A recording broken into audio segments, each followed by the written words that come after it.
Donald Trump is elected, the inflation rate would definitely go higher. So to be honest, I think the US public probably really cares about how much of a dozen of eggs in the supermarket. That's exactly what Trump said about Harris, that he's going to bring America to civil war again, maybe. The US actually has come to the point that the social divide has become so widened.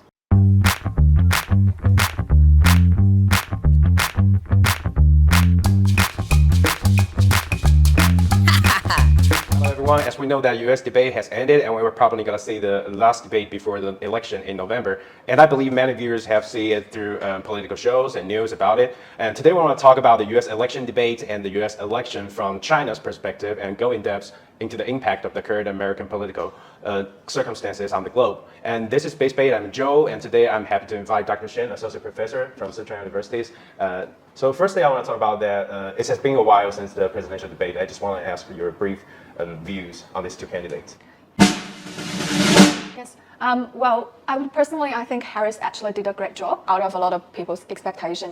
You can see that she was very well prepared. Yeah. And I think during the debate, she just used her tactics very well and presented a very young and very sort of democratic elite figure well. I think one of the tactics she used was that she used the endorsement very well. With every policy she puts out, she would say it was backed up by maybe Wharton School or backed up by the Nobel laureate prize owner. So anyway, she was very good at presenting her argument. However, at some point, she shows her nervousness, of course, because when she was vice president of the United States, she didn't have this much of exposure to the public as much as... She used to be a DA. Yes, she's a prosecutor. But I think with this sort of amount of public exposure, of course, she's a lot more than other politicians. But if you compare with Donald Trump, I think she's not that expertise and comfortable with the exposure. So we move to the Donald Trump part. I think... He's one of the veteran who has been like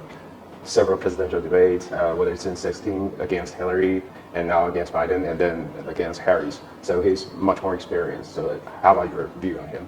Yes, I think he's definitely a lot more experienced as a candidate for presidential election.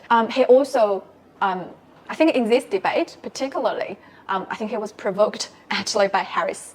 So she knows how to provoke him. Let's move to the Donald Trump part. I think he is definitely still very good at using his mega rhetorical. Whenever he's attacked, or whenever he felt a little bit disadvantaged, he'll put out his mega rhetorical. And I think he plays out the nationalism very well as well. So you mentioned about the debate, and what comes interesting to me that right after the debate, Trump posted on social media, says that he declined the Harris proposal for another debate. And it seems like the Fox, which is kind of leading right on the political spectrum, has said that Harris has performed well in the presidential debate. I just want to know why Trump declined to have another debate with Harris. I think let's talk about first why Harris would want to have a debate. For Harris and her team, they definitely believed that they make a comeback compared with the previous one Biden had with Donald Trump. And of course, I think the reason why Trump doesn't have another debate is that I think a lot of even the right-wing media, like Fox News, which is a very right-wing media of the United States, said that he didn't perform as well as Harris. And also, I think with the sort of the very specific part of voters that Trump wants to attract, TV debate may not be the best way. So he wins the consent pros, probably chose not to have another debate. So I think that's the reason why. Okay. So let's talk about the economy problem, which has always been the biggest or one of the major problems, whether it's in the U.S. or around the globe. Everybody, as we know, that the world economy is not going well right now, and over the past few years, the inflation problem has already been a really major problem since the pandemic, or between the pandemic. And I have data here. In 21, it's 4.7%. The 22 is 8%, and 23 is 4.1. It slows down a little bit, but it still has this high peak because we know that maybe 2% to 3% is kind of the ideal spectrum for inflation. So I just wonder what is status quo about the economic problems in the United States, and who is better to solve the inflation problem in the U.S. If Donald Trump is elected, the inflation rate would definitely go higher. As he was elected 8 years ago, he waged a trade war and imposed very high tax on imported goods, not just to China, as well as to his allies. Whoever he thinks that the U.S. was in a disadvantaged position, if he puts 20% of the import tax on the goods, of course the price in the States market will go high. So inflation rate won't come. So the cost will actually go to the customer. Exactly, will go to especially the middle class people. Yes, and supply chains. I think that's why Harris has emphasized a lot about the middle class, trying to alleviate the burden on middle class families, right? Exactly. I think if the Republican is elected, the inflation rate wouldn't be better than this stage. And also, I think there's another issue that we can't overlook the fact that whoever is elected, they have to have the control of the two houses. So to be able to impose taxes or change the tax of the United States, you have to have the support from Senate and the House of Representatives. So you need to have the whole Congress to be able to actually tackle the inflation rate. So I think that means bipartisanship, the consensus of the bipartisanship is very key to solve the inflation rate. And the third thing about the economy is that I want to know what exactly are the relationship between the US and China. Okay, I think I'll put it in a very short way. I think in midterm, it depends on each country's own economy growth engine. So I think the US and China's economy depends on their own driving engine of its industries.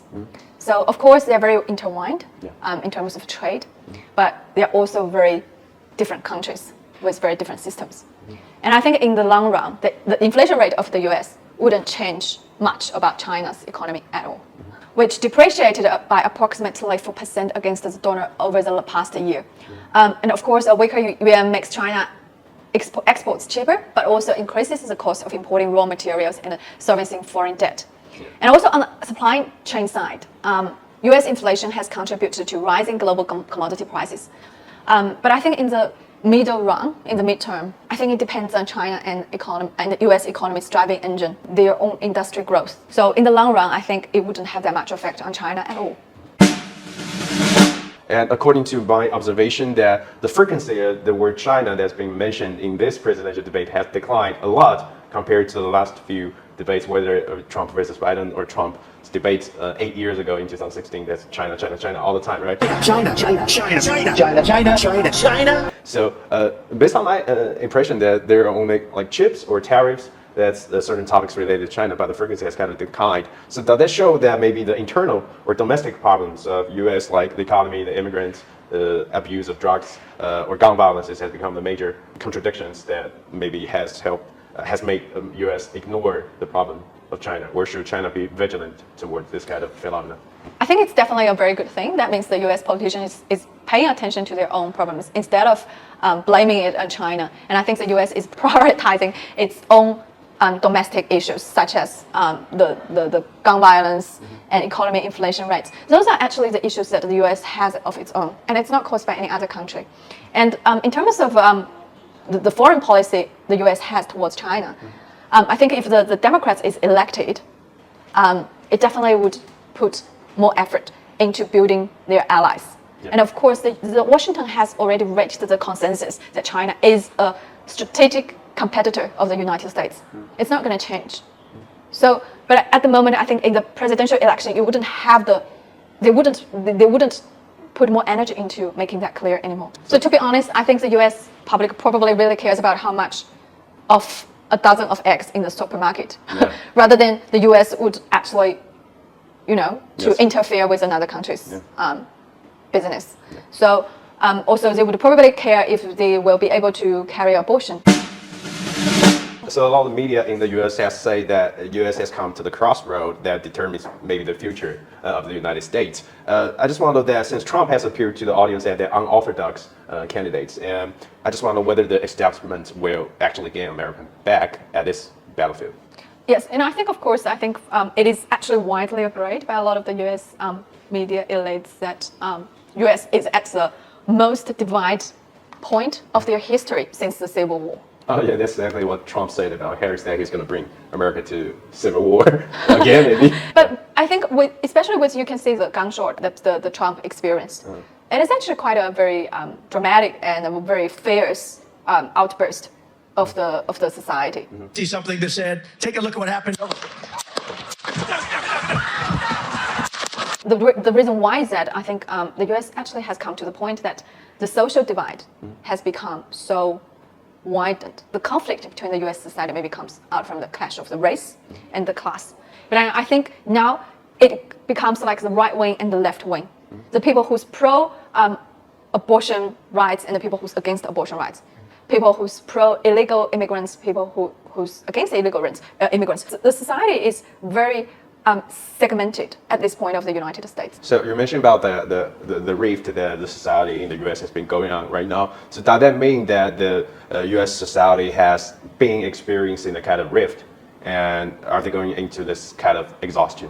Yes, and I think it is definitely can be seen, especially if you look at the abortion rights debate. Now that there's no federal law to protect the rights of women to conduct abortion, each state has a right or the definition of what is legal, what is illegal, and that means for every state that the U.S. have, they will have a debate within the state, and all of the interest groups and the Republicans and the Democrats will put energies, monies into. So as we know that there's a electoral vote mechanism in the presidential debate or presidential election. So do you think that the abortion issue will be a main factor that contribute to the results of the election? Yes, of course. I think if you look at the debate, first of all, they talked about economy. The second issue that they brought up is abortion. And the third one is immigration. So I think those topics are always among the 5 most concerned topics by the U.S. public. But I think like back into Trump's administration that he overthrew that Roe versus Wade, the abortion right, and to take that from the women. And right now they're trying to debate it over it again. But Trump said that he won't sign another national bill to take away the women's right to get an abortion. So I just found this a bit complicated. Like what are these both parties fighting for over this? I think in the U.S. narrative, one is called the right of choice. Oh yeah. So the other one is right of the life. So for the Republicans' narratives, they are protecting the lives of the babies, even before it's born. And for the Democrats, they think they are protecting the women's rights to whether they want to have a. It seems to me that this will be an everlasting. Exactly, and it has been in the U.S. history for a long time. But what happened is that I think it has become a very common sense in a lot of parts of the world that women has a right to decide whether they want to have a baby. But the problem with Trump's policy at one stage was that he took some of the rights away from women in some of the states, especially for the women who probably don't have a very high socioeconomic status. It would be very hard for them. So as we know, the U.S. has been caught like a melting pot for a long time over the history. This country is basically consisted of immigrants. And as we say that from 2008, when Obama came to the president and Hillary becoming the first female presidential candidate, and now Harris, a woman of color and of South Asian, taking to the poll as a presidential candidate. It seems like the gender or the racist issues has been more and more popular in America in terms of getting the votes from the public. So I just wonder how Dr. Shen view this kind of change and what does it mean to the U.S. politicians? I think in today's U.S. politics, despite the fact that a lot of the politicians don't want to brand themselves as an identity politics, but I think there's definitely a very strong part of identity politics inside. I think for the general public, voters are increasingly inclined to base their voting decisions on identity rather than on their class or their income. I think Trump represents some of the identity groups, for example, white, male, white working class, also nationalists, conservative Christians, and I think those are the identity tags that he has. Harris represents female, black communities and South Asian communities, and I think her vice president candidate Tim Walz represents middle class white male. I think the reason why Harris picked Tim Walz is the sort of identity that Tim Walz has, which would be very appealing to some of the voting base that Democrats is desperate to get. So what about J.D. Vance?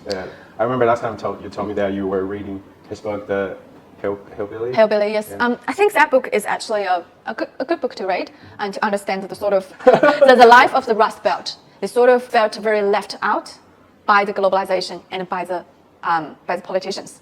So they are very angry, basically. The Rust Belt voters are very angry. So let's just talk about immigration. I think that Trump has repeatedly stating one point it's about the immigration, whether it's in debates or in his public presentations. He even mentioned about the rumors about the Haiti immigrants eating pets. That's why he was also mentioned during the presidential debate against Harris. They're eating the dogs, they're eating the cats. Eat the cat, eat the cat. They're eating the dogs, they're eating the cats. As we know, USA is an immigrant country. Yeah. So since it was first established, it has immigrants all the time. So immigrants issue has always been an issue in the governance of the United States government. But the reason why Republicans is very against illegal immigrants and the Democrats takes a more maybe softer way to deal with illegal immigrants is because, as you can see, Republicans control the states. A lot of them have a very high population in agriculture and in working labor. Yeah. Whereas Democrats, the states that is controlled by Democrats, also are relatively higher educated and have a higher socioeconomic status, such as California, New York. But if you look at the Florida and all those concentrated states, they're all against illegal immigrants because their belief is that the illegal immigrants takes away their job. And also we know that the Democrats is, of course, more focused, it has values on diversity, on multiculturalism, whereas the Republican is more conservative. So, of course, those cultural values divides their attitude towards immigrants. And of course, the war, the China to build the war in the US-Mexican border. Building the wall again, right? Yeah, he is, but it's not going to help. That's a very extreme way of tackling US illegal immigrants because it's not going to help. You can't build actually a solid wall across a border of thousands of kilometers. Yeah. But it's very costly. Yeah. Costing, and it's not just. I think it's just not forcible. And it's not. It's not working. Yeah, it's not going to work. But Trump has been using that tactic to attract those voters. Oh, yeah. It's kind of psychological. Exactly, and I think he's attracting those very radical ones. Yeah. Those people who has a very radical and strong attitude towards the. Because it seems to me that bring me kind of idea is that the reason that the American had civil war back into 80s is that the use of economic tools has changed because by that time the South part used slaves were slaves at their economic resources, while the North side used industrial things to boost their economy. So the different ways of applying to economic progress has resulted in the final civil war because the unbalanced development and thus the differentiating of their idealism that caused to the civil war. I think that's maybe the same reason right now. It's because the middle side or the lower income side, their economic tools was taken away by some other countries like China or Mexico. But the California or New York, they have more high technology economic tools to help them progress. I think you made a very good point, actually. I think I just read that maybe last week. I think it's actually a very good point. I think the reason why, for general public to have a very strong attitude towards the illegal immigrants is probably because of the economy reason. Yes. The fear of job loss, right? Yeah. In terms of the violence and the violence, the crimes, I think maybe in some parts of the states, but not in all of the states. The United States has let the Middle East get totally out of control. Really bad things are happening, all easily within our power to stop. We have to fix our country. We have to bring peace. Our nation is in dire trouble. I will fix it. Since we mentioned about the regional conflict, the first question I want to ask is about the Ukraine-Russia conflict. Trump said that if he was reelected, he could end the conflict in just 24 hours, and he accused the Biden administration of doing nothing and let a war going on for another 3 years. So I just want to, if Trump coming, can he really solve the conflict in 24 hours? I don't think so. Or can he solve it in a short time? But I think no. With Trump's, I think what he's saying is that he wants to end the conflict in a as much as possible. Yeah. Whereas he criticizes Biden is waging a World War III. Yeah. So I think for the Trump, when we're talking about him, he just wanted to stop the aid, not to the Ukraine. So I think if that when Trump's in administration, he probably will end the conflict or will deduct the sort of aid that goes to Ukraine. It seems to me the debate that Harris or Biden administration have always focused on the alliance policies.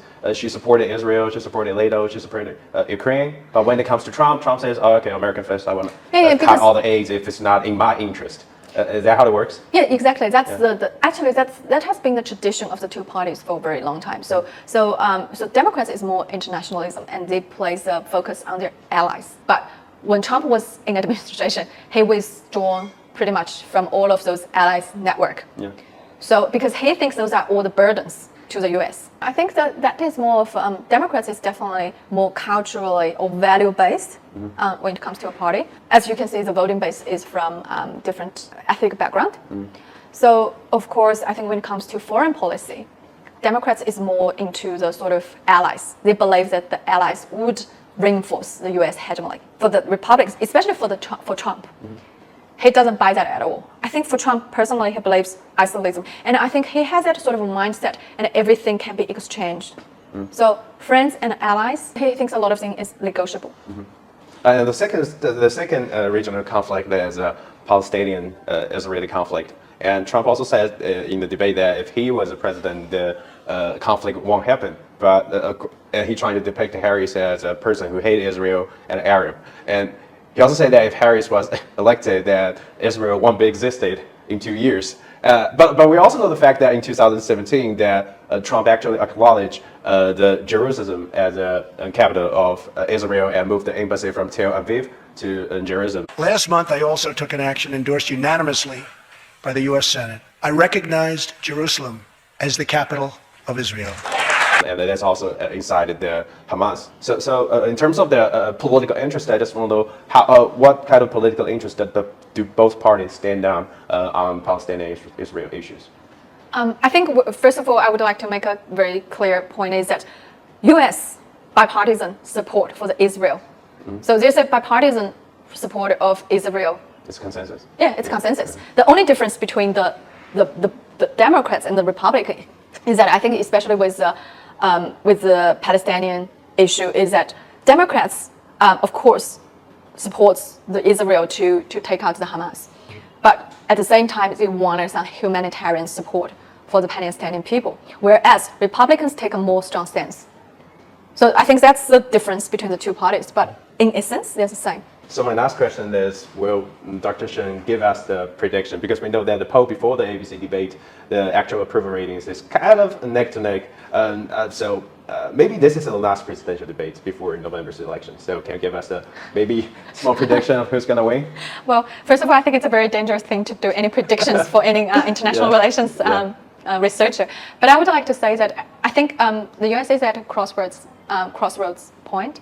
And I think also it's probably a turning point for the world as well. We probably would say that the anti-globalization and the sort of trade war that we saw before would come back. And also I think the social divide will also become increasingly wide in the States.